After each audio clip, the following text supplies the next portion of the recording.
Bonjour à tous. Je vais vous faire un aveu. Hier, on s'est promené comme on aime à le faire avec Jeanne, et puis je lui ai raconté ce que je suis en train de réfléchir pour mon message de la semaine prochaine. Je réfléchis à notre difficulté d'avoir confiance, comment on peut devenir désabusé, cynique, etc. Voilà. Et à 5h moins le quart, Jeanne m'envoie un WhatsApp. « C'est toi qui as le message demain ?» Là, ma femme m'a vu changer de couleur. Ben oui, sur mon agenda, j'ai marqué que c'était la semaine prochaine, et c'était aujourd'hui. Alors, Jean-Luc, je te présente mes excuses, parce que c'est la deuxième fois que je fais ça. Je vous ai déjà fait le coup en début de semaine. Arsène, je m'excuse. Mais, dimanche dernier, j'étais à Stadtmatten. Et l'église de Stadtmatten a une tradition que je trouve sympa, sans doute héritée d'une période plus agricole que la nôtre. Ils ont la fête de reconnaissance, tous les ans. Et d'ailleurs, ils amènent des fruits du jardin, des choses qu'on met là pour faire... D'ailleurs, ils font quelque chose de très joli. Et puis après, ils le donnent pour Christ depuis des années. Ils nous partagent comme ça beaucoup de choses. Et donc, j'ai préparé un message qui est une suite à l'introduction de Thierry. Tu affiches, s'il te plaît ? Thierry nous a invité à louer. Eh bien, moi, je vais continuer en vous invitant à la gratitude. Parce que la gratitude contribue à notre transformation à la ressemblance de Christ. Je suis certain que vous êtes déjà posé la question, comment est-ce que je peux ressembler davantage à Jésus-Christ ? Comment est-ce que je peux avoir un caractère authentique, patient, gentil, avoir la paix intérieure, être doux, être maître de moi, être indulgent avec les autres? Comment est-ce que je peux faire pour me soucier réellement des autres, les aimer comme Jésus-Christ les aime? D'ailleurs, je suis sûr que c'est un de vos désirs et un de vos buts. Alors, peut-être vous vous dites, qu'est-ce qu'on peut faire pour ressembler plus à Jésus-Christ? Lire la Bible? Oui, bien sûr. Prier? Oui, bien sûr. Louer Dieu? Oui, bien sûr. Jeûner? Oui, bien sûr. Adorer. Et en me préparant pour le message de la semaine dernière, je suis tombé sur une étude de quelqu'un que je ne connais pas, qui s'appelle Michael Zigarelli, et qui a étudié les croyances et le comportement et les traits de caractère de plus de 5000 chrétiens dans le monde entier en utilisant les méthodes appliquées à la sociologie. Et voici ce qu'il a trouvé. Ce qui m'a trouvé surpris, parmi les explications possibles pour expliquer pourquoi certains chrétiens ressemblent plus à Jésus que d'autres, une explication, une caractéristique se détachait clairement des autres, la gratitude. Avant d'aller plus loin, je voudrais vous dire ce matin que la gratitude, ce n'est pas mon fort. Et je suis comme vous en train de l'apprendre. Donc ensemble, nous pouvons regarder que la gratitude est essentielle. Dietrich Bonhoeffer dit « Dans la vie ordinaire, nous ne nous rendons guère compte que nous recevons beaucoup plus que nous donnons, et que ce n'est qu'avec la gratitude que la vie devient riche. » Dietrich Bonhoeffer reconnaissait le pouvoir profond de la gratitude pour transformer et développer une vie chrétienne. C.S. Lewis, lui, présente la gratitude de la même manière. Il nous dit de rendre grâce en toutes choses. Nous rendons grâce pour toute fortune, si elle est bonne parce qu'elle est bonne, si elle est mauvaise parce qu'elle fait naître en nous la patience, l'humilité, le mépris de ce monde et l'espoir de notre pays éternel. Quant à Paul, lui, il en fait carrément une obligation. Remercier constamment Dieu le Père pour tout, au nom de notre Seigneur Jésus-Christ. Exprimez votre reconnaissance en toutes circonstances, car c'est la volonté de Dieu. Aïe, aïe, aïe. Ah, il met la barreau, hein, le frère Paul. Et si la culture de la gratitude pouvait avoir un effet sur notre façon de regarder les choses, sur notre caractère, et si la gratitude était un vecteur employé pour Dieu pour développer des qualités spirituelles en nous. Voici ce que dit Zigarelli. La gratitude est une disposition puissante qui nous fournit un mécanisme très efficace pour développer d'autres traits de caractère. Vous voulez plus de paix intérieure? Travaillez sur la gratitude. Vous voulez plus de patience? Travaillez sur la gratitude. Vous voulez être plus compatissant? Travaillez la gratitude. Alors, voici 3 caractéristiques de la gratitude.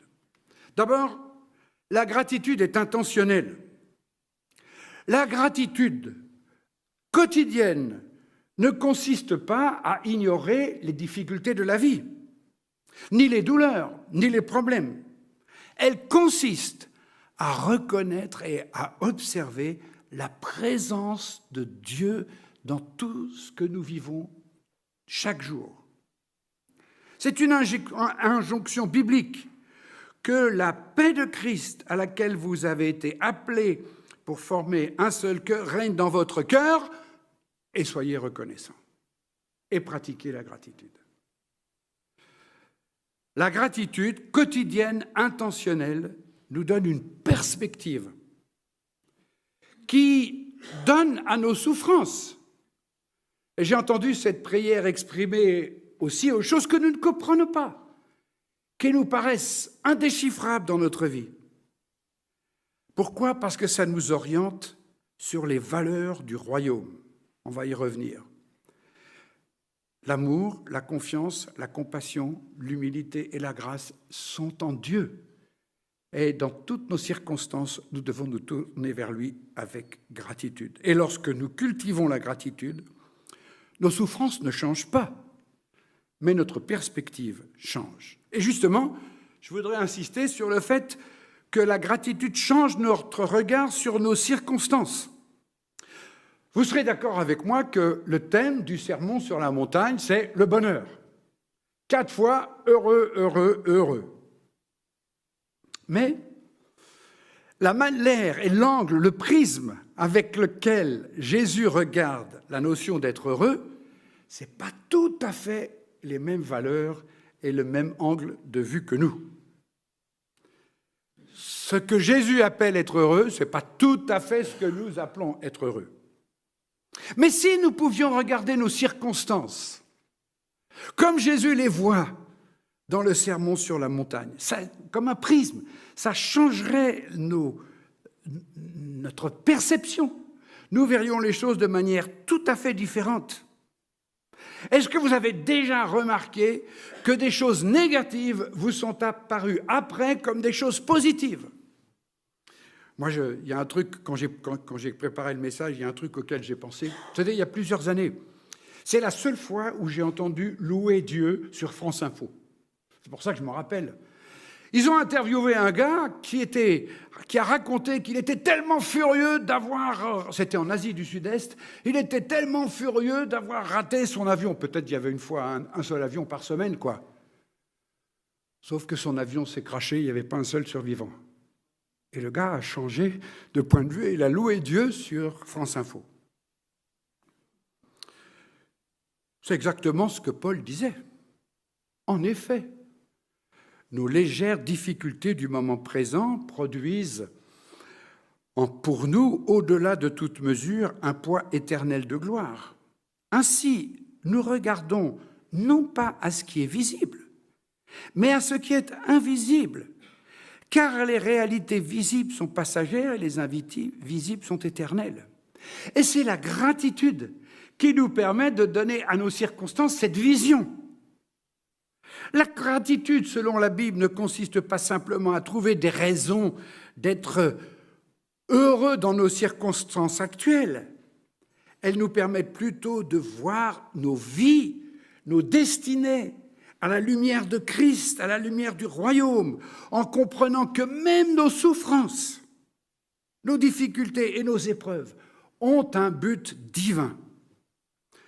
La gratitude biblique consiste à reconnaître le royaume de Dieu en nous et autour de nous, quelles que soient les circonstances du monde. Autre point, la gratitude est le langage de l'humilité. Je n'avais jamais lu le verset que je vais vous montrer, sous l'angle de la gratitude. Que personne ne s'enfle d'orgueil en prenant parti pour l'un contre l'autre. En effet, qu'est-ce qui te distingue? Qu'as-tu que tu n'aies pas reçu? Et si tu l'as reçu, pourquoi faire le fier comme si tu ne l'avais pas reçu? La gratitude est la prière de ceux qui considèrent que tout est cadeau, que rien ne vient d'eux-mêmes. C'est l'expression d'un cœur qui a compris ce que Jésus dit quand il dit « Heureux les doux, ils hériteront de la terre ». Ceux qui cultivent quotidiennement la gratitude sont ceux qui, dans leur humilité, comprennent que le sol sous leurs pieds, le ciel au-dessus de leur tête, tout ça, c'est cadeau, cadeau et cadeau. Ceux qui vivent la gratitude vivent l'écho du sermon sur la montagne. Ils reconnaissent que même les choses les plus banales résultent de l'action de Dieu. Reconnaître que nous avons tout reçu, que tout nous vient de la source inépuisable de la grâce, nous aide et nous oriente vers la gratitude. Maintenant, comment est-ce que nous pouvons cultiver la gratitude? Nous avons tous connu dans notre vie des moments où d'un seul coup nous avons dit « Ah là là là, l'intervention de Dieu, c'est ouh !» Il y a quelques mois, j'ai renversé un cycliste. Ce cycliste, c'est un chrétien. Ce cycliste, c'est un artiste connu à Dröllingen, c'est Guy Unterreiner. J'étais préoccupé par les travaux, j'ai reculé devant chez moi, Guy descendait tranquillement la côte, et d'un seul coup, boum, je regarde dans mon rétroviseur et je vois Guy assis sur son vélo. Je suis sorti, Guy, qu'est-ce que j'ai fait? Il m'a dit, Alain, c'est pas grave. Déjà, j'étais content de son attitude, il m'en voulait pas. J'étais reconnaissant, il était en droit de me choper par le callback. Hein. Et puis après, je le relève, il se relève. Il n'avait rien du tout. Ses lunettes n'étaient pas cassées, son téléphone n'était pas cassé, juste son thermos qui était cassé. Si vous saviez combien je me suis dit, waouh, qu'est-ce que je suis reconnaissant, Seigneur, il pourrait être à l'hôpital, qu'est-ce que ça aurait pu changer notre vie à lui comme à moi? J'étais fou de reconnaissance. Et le soir, je passe devant chez lui et je vois qu'il a un énorme pansement ici. Je dis à Martine, c'est pas vrai, il avait quelque chose et on l'a pas vu. J'arrête la voiture, je fais demi-tour, je vais le voir. Guy, mais Guy, qu'est-ce qui t'est arrivé? Il me dit, t'inquiète pas, ça c'est le pansement parce que je subis comment on dit la dialyse. C'est le cathéter pour la dialyse. Ah, son pansement, c'était pas moi, c'était pas de ma faute. Pendant des semaines, j'ai remercié Dieu. Chaque fois que j'ai pris la voiture, j'ai dit, Seigneur, vous comprenez ce que je veux dire? Peut-être parfois nous prenons conscience de la manière dont Dieu intervient dans notre vie quand nous lisons Portes ouvertes, quand on a les sujets, comme la prière pour les pays en guerre, ou quand le médecin vous annonce qu'il n'y a rien, n'est-ce pas, Alfred? Parfois, les médecins nous annoncent aussi qu'il y a quelque chose. Mais cette bouffée de reconnaissance, est-ce que nous avons du mal à entretenir une reconnaissance? La conclusion de Zigarelli, c'est « Les chrétiens qui ressemblent le plus constamment au Christ sont ceux qui sont passés maîtres dans l'art de maintenir un état d'esprit de reconnaissance. La gratitude fait tout simplement partie de leur identité au lieu d'être un phénomène sporadique et rafraîchissant. » Et je suis très, très interpellé quand je vois le nombre de fois où Paul pratique cela. Nous disons constamment notre reconnaissance, toute notre reconnaissance à Dieu le Père lorsque nous prions pour vous. Paul dit ça à peu près une trentaine de fois dans les épîtres. Constamment développer et entretenir la reconnaissance. Zigarelli se demande pourquoi et comment certains nourrissent et entretiennent cet esprit de gratitude. Il dit « Ils pensent différemment de la manière dont beaucoup d'entre nous. Ils se concentrent sur ce que l'on a plutôt que sur ce que l'on n'a pas. Un esprit qui refuse de penser à ce qui manque dans la vie, à la façon dont la vie pourrait être bien meilleure, si seulement. Ils sont pleinement satisfaits de ce qui leur a été confié, remercient fréquemment Dieu pour ses bienfaits. Plus de la moitié des chrétiens de haute vertu de mon étude, 53%, affirment qu'ils essaient toujours ou presque toujours de chasser immédiatement les pensées pécheresses de leur esprit. C'est une chose difficile à faire et encore moins à faire presque tout le temps. En d'autres termes, les chrétiens de grande vertu ont 3 fois plus de chances d'isoler constamment leur esprit de la saleté qui mine la plupart d'entre nous. Leur esprit est conditionné pour éradiquer les incubateurs de l'ingratitude, l'envie, la jalousie, la cupidité, la luxure. C'est l'un des secrets de leur réussite. La vertu élevée découle en partie de la gratitude élevée. La gratitude élevée commence par la prise en charge de la vie de ses pensées. Je ne sais pas ce que vous pensez de cette enquête curieuse, mais il me semble qu'effectivement, comme le dit Zigarelli, nous avons un double problème qui tend à nous éloigner de la gratitude et la reconnaissance. Vous avez vu, la première chose qu'il dit, c'est que nous péchons trop facilement dans nos pensées.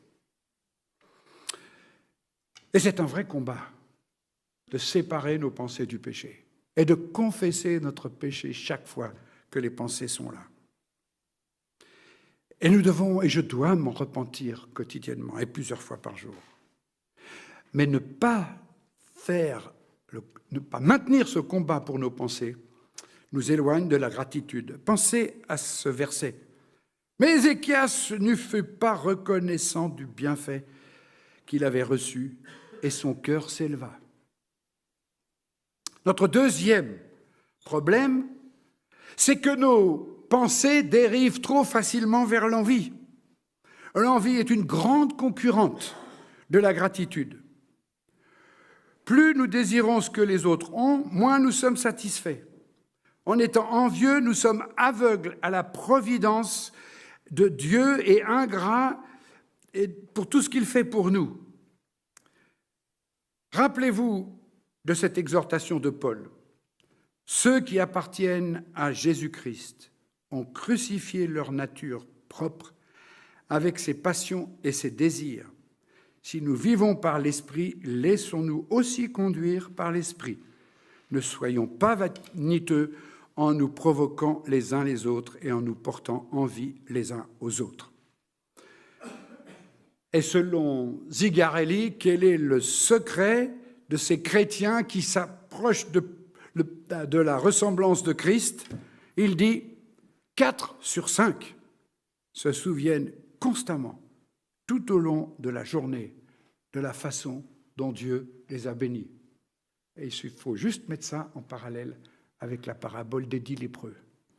Est-ce que vous faites partie de ceux qui remercient chaque jour ou vous faites partie de ceux qui ont été bénis, mais voilà. Alors maintenant, je voudrais faire des suggestions pour cultiver la grâce de Dieu et justement montrer que ça commence dans nos pensées. On l'a souligné, mais Zigarelli résume ça en disant « Le terrain le plus fertile pour développer la gratitude est une vie de pensée qui purge les pensées pécheresses avant qu'elles ne s'enveniment et qui éradique l'envie et qui remplace ces pensées par des rappels de la richesse et de la bénédiction que l'on a en réalité. » Paul, c'est exactement ce qu'il dit. Nous faisons toute pensée prisonnière pour qu'elle obéisse à Christ, pour qu'elle s'aligne à lui. Donc la gratitude commence dans le combat de nos pensées. Incontestablement, orienter intentionnellement nos pensées vers la croix, vers le contentement, peut avoir une influence profonde sur notre vie. Rester conscient à chaque instant de tout ce que nous devons à Christ. La gratitude commence par un état d'esprit de reconnaissance développé. Ensuite, pour développer la gratitude, il faut apprendre à compter. Quand et à quel moment et de quelle façon comptez-vous les bénédictions de Dieu dans votre vie? Je me rappelle qu'une fois, j'avais donné, lors d'un culte, un challenge de trouver 100 raisons de bénir le Seigneur. Il y en a certains qui l'ont fait, qui m'ont envoyé qu'au début, c'était dur, mais j'ai fini par trouver.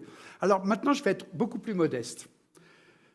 Est-ce que vous avez un endroit, un carnet, quelque chose, où vous notez 5 bénédictions ou signes de la présence de Dieu dans votre vie, dans votre journée? Notez-en 5, seulement 5. Pas seulement la pluie, le soleil, le bon repas. Oui, vous pouvez prier avant le bon repas, c'est pas ce que je veux dire. Mais avoir identifié l'intervention de Dieu. Ah, ça, là, Seigneur, merci, je t'ai vu à l'action dans ma vie aujourd'hui. Dans mon carnet de prière quotidienne, je m'efforce de trouver ces 5 sujets de gratitude pour l'intervention de Dieu dans ma vie, et j'avoue que ce n'est pas facile tous les jours. Parce que beaucoup de gens pensent que Dieu ne les a pas beaucoup bénis jusqu'à ce qu'ils déménagent à une nouvelle adresse et qu'ils doivent emballer toutes leurs affaires. De la même manière, nous avons tendance à oublier combien de fois Dieu a répondu à des prières spécifiques, a pris des dispositions opportunes et a fait des choses merveilleuses dans notre vie. Mais le fait d'avoir un endroit pour rassembler tous ces souvenirs évite qu'ils ne tombent dans l'oubli. Donc voilà, défi pour aujourd'hui. Vous allez commencer ce soir. Quelque part, vous allez écrire 5 choses qui étaient d'évidence la trace de Dieu, sa manifestation de sa bonté dans votre vie. Au début, ça va être un petit peu compliqué, mais avec le temps, vous allez être surpris de découvrir comment Dieu agit. Parce que la Bible nous encourage d'un bout à l'autre à être reconnaissants. Et la reconnaissance est l'expression naturelle d'un cœur qui est à l'écoute de Dieu. Et si nous ne voyons pas l'action de Dieu, c'est que nous ne sommes pas à son écoute et attentifs. Le psalmiste s'écrit « Chantez au Seigneur avec action de grâce ». Paul écrit « Soyez reconnaissants ». Et pour terminer mon message, je vais vous donner maintenant 5 bienfaits à compter. Ce n'est pas limitatif, il peut y en avoir d'autres. Mais le premier, ce sont tous les bienfaits matériels. C'est les plus faciles, souvent. Nous devons apprendre à compter, compte les bienfaits de Dieu, dit le vieux cantique, tu verras en adorant combien le nombre en est grand. C'est exactement ce que je suis en train de dire, c'est apprendre à compter. Parce que Paul dit partout, en toutes circonstances, j'ai appris à être rassasié, à avoir faim et à être dans l'abondance et à être dans le besoin. Un esprit de gratitude fait la différence. Ensuite, remercier pour les personnes. Remercier pour les personnes qui font partie de votre vie. Il est facile de considérer les relations que nous avons comme acquises. Et puis de se plaindre en disant « ouais, mais celui-là, celle-là, mon cousin, voilà. » Ils ne sont pas toujours comme on voudrait qu'ils soient.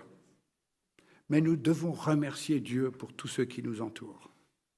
Nos conjoints, nos enfants, nos parents, nos amis, tous ceux qui nous aident d'une manière ou d'une autre. Pendant l'année qui s'est écoulée, qui était très difficile pour nous avec les travaux dans la maison, eh bien, je vous assure que j'ai remercié Dieu pour ceux qui ont contribué d'une manière ou d'une autre. Il y a tellement de gens qui se sont investis et c'est tellement précieux. Et je crois que nous n'exprimons pas notre gratitude aux autres comme nous devrions. Il y a certains non-chrétiens qui disent on doit dire aux gens qu'on les aime avant que ça soit trop tard. Moi, je pense qu'on devrait dire aussi, en tant que chrétiens, à ceux que nous aimons, que les aimons avant qu'il soit trop tard et leur dire merci quand ils méritent et quand on a vu leurs bienfaits dans notre vie. Il y a un truc qui m'a tellement touché en me préparant. Paul a eu la visite à Rome d'un groupe de croyants qu'il n'avait jamais rencontrés. Ils sont venus pour le saluer. Et voici ce que Paul dit. Les frères de Rome qui avaient reçu de nos nouvelles sont venus à notre rencontre jusqu'au forum d'Appius, aux 3 tavernes. En les voyant, Paul a remercié et a pris courage. Il a vu des frères qu'il ne connaissait pas, qui sont venus lui rendre visite. Oh! Gratitude. Remerciement. Est-ce que vous avez eu la visite de quelqu'un les derniers temps? Ça, si vous avez une visite aujourd'hui, si vous êtes invité chez quelqu'un ce soir, merci Seigneur. Merci pour ce frère. Merci pour cette sœur. Remerciez Dieu pour tous ceux qui touchent votre vie, et en particulier dans l'Église. Remerciez Dieu pour les circonstances difficiles. Ça, c'est... Ouais, hein, je vois, t'es comme moi, hein, Arsène. On sait que c'est comme ça, hein, mais ça nous demande de l'exercice. Mais dans nombreuses régions du monde, ils n'ont pas le choix. C'est d'ailleurs, si vous lisez le livre « Lettre ouverte à l'Église », comment les chrétiens chinois s'engagent à la suite de Christ comme disciples, en sachant ce que ça va leur coûter. Et ça leur coûte de plus en plus. Nous avons des circonstances difficiles, tous, les uns et les autres. Mais Dieu est en train de nous former à l'image de Jésus-Christ. Et notre gratitude nous permet de savoir que toute chose concourt à notre bien. C'est très désagréable quand les autres nous disent ça et qu'on est dans le trou. Ah, mais tu sais, hein, toute chose concourt au bien de ce qu'elle Dieu, hein. Moi, je ne peux pas le supporter quand on me le dit comme ça. Mais quand j'exerce ma gratitude, je peux dire, oui, c'est vrai, Seigneur. Ce que je vis là est difficile. Mais je sais que toi, tu as une autre vision des choses. C'est exactement ce qui m'est arrivé après mes 20 ans d'épreuve avec Doris, ma première femme. Il ne fallait pas qu'on me dise toute chose concourt au bien de ce Dieu pendant ces 20 ans d'épreuve. Hein. Mais aujourd'hui, je dis, je ne voudrais pas y repasser, mais je ne voudrais pas ne pas y être passé, parce que je sais que c'est là que j'ai appris les choses les plus essentielles pour ma vie chrétienne. Il est difficile pour nous de dire que tout est grâce, et pourtant, oui, tout cela arrive à cause de vous, afin que la grâce se multipliant fasse abonder la reconnaissance d'un plus grand nombre à la gloire de Dieu. Et Paul ne parle pas de choses positives, là. Il parle que d'épreuves. Remerciez Dieu pour le salut en Jésus-Christ. On était invités à le faire ce matin. Donc, je ne vais pas insister davantage, mais le plus grand des cadeaux, le don incomparable de Dieu pour nous, c'est Jésus, son Fils. Et je vous pose la question, est-ce que dans les derniers temps, vous avez oublié dans vos moments de silence personnel de remercier pour le don de Jésus-Christ? Est-ce que c'est devenu banal ou pas? Soyons intentionnels pour exprimer notre reconnaissance à Dieu et notre reconnaissance à Jésus pour son œuvre. Et le 5e sujet pour lequel je vous invite à développer votre reconnaissance, c'est pour sa présence dans votre vie. Remerciez Dieu pour sa présence continue dans votre vie. Lorsque nous sommes venus à Christ, ce n'était pas la fin, c'était le début d'une vie nouvelle. Il est avec nous, nous pouvons le suivre, lui, sa parole. Est-ce qu'à un moment ou à un autre, il a manqué? Il vous a manqué? Non, c'est nous qui lui manquons. Il est là, il est à l'œuvre, et nous oublions de le voir, et nous oublions de le reconnaître, et nous oublions d'être pleins de gratitude. C'est Dieu qui produit en vous le vouloir et le faire pour son projet bienveillant. C'est Dieu qui agit en nous pour que nous voulions et agissions selon son bon plaisir. La présence du Saint-Esprit en nous est un sujet particulier de reconnaissance. Nous oublions trop souvent cette dimension de notre vie chrétienne. Il travaille à nous rendre à la ressemblance de Christ. Remercions Dieu pour sa présence en nous, à celui qui peut faire par la puissance qui agit en nous infiniment plus que tout ce que nous demandons ou pensons.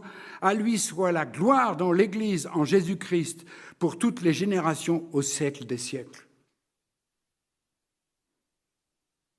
Je vous laisse pour un petit temps de louange. Thierry nous a encouragés à louer Dieu. Eh bien, nous avons l'occasion, là, maintenant, de prier ensemble, de faire monter une foultitude de merci pour un tas de choses.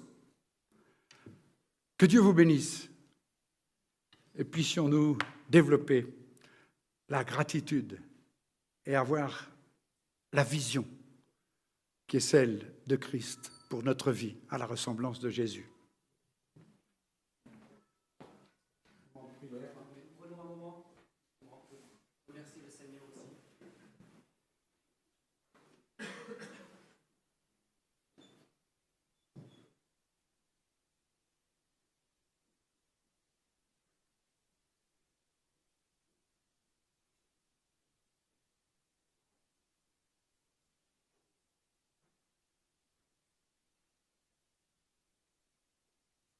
Reconnaissant Père pour toutes ces bénédictions, c'est vrai qu'on a